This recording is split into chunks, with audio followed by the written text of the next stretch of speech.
यदि कोई राष्ट्र एकजुट नहीं तो कहने के लिए मैं क्षमा प्रार्थी हूं, वो राष्ट्र ही नहीं है। अपनों की चीख से बचना है तो सीख लेनी होगी पेंगुइन से, फूंस के तिनकों से, या फिर शायर के गीतों से। Terrorism is not just about holding the power to kill us. It is designed to destroy the integrity, oneness, ladies and gentlemen. एकात्मता, एकता, एकजुटता।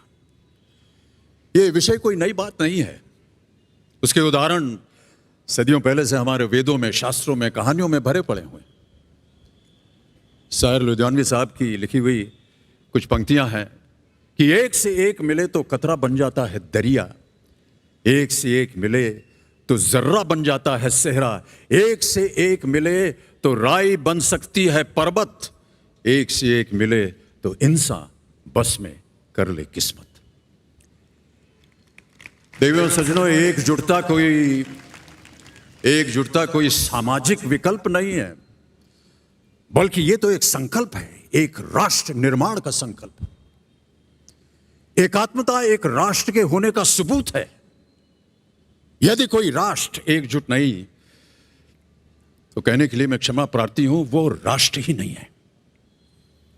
साथ आने का मतलब सिर्फ संग होना ही नहीं है। हमें संग नहीं, संगठित होना है। हमें भीड़ नहीं, समूह बनाना है। एक ऐसा जत्था जिसके चारों तरफ एकता की चार दीवारी हो।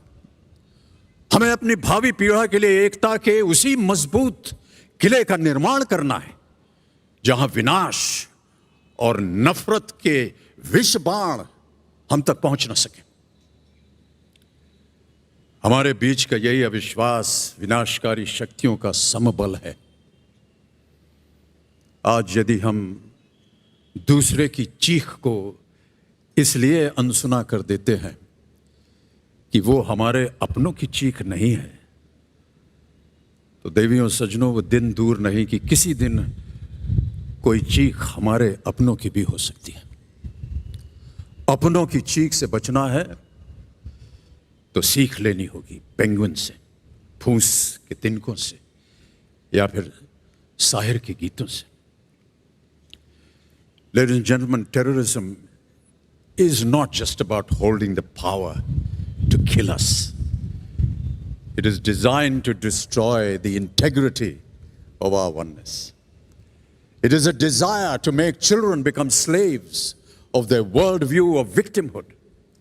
It is a kind of collective selfishness which divides humanity into parts and portions for eventual consumption, which means that the oneness has no time to work on its main purpose, which is development and growth.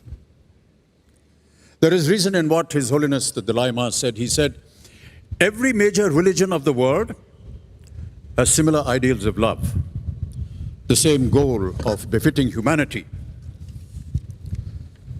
through spiritual practice, and the same effect of making their followers into better human beings. बाबूजी की कविता मधुशाला की एक पंक्ति याद आती है कि मदिरा ले जाने को घर से चलता है पीने वाला, किस पथ से जाऊं असमंजस में है वो भोला भाला, अलग अलग पथ बतलाते सब, अलग अलग पथ बतलाते सब, पर मैं ये बतलाता हूं कि राह पकड़ तू एक चला चल, पा जाएगा मधुशाला।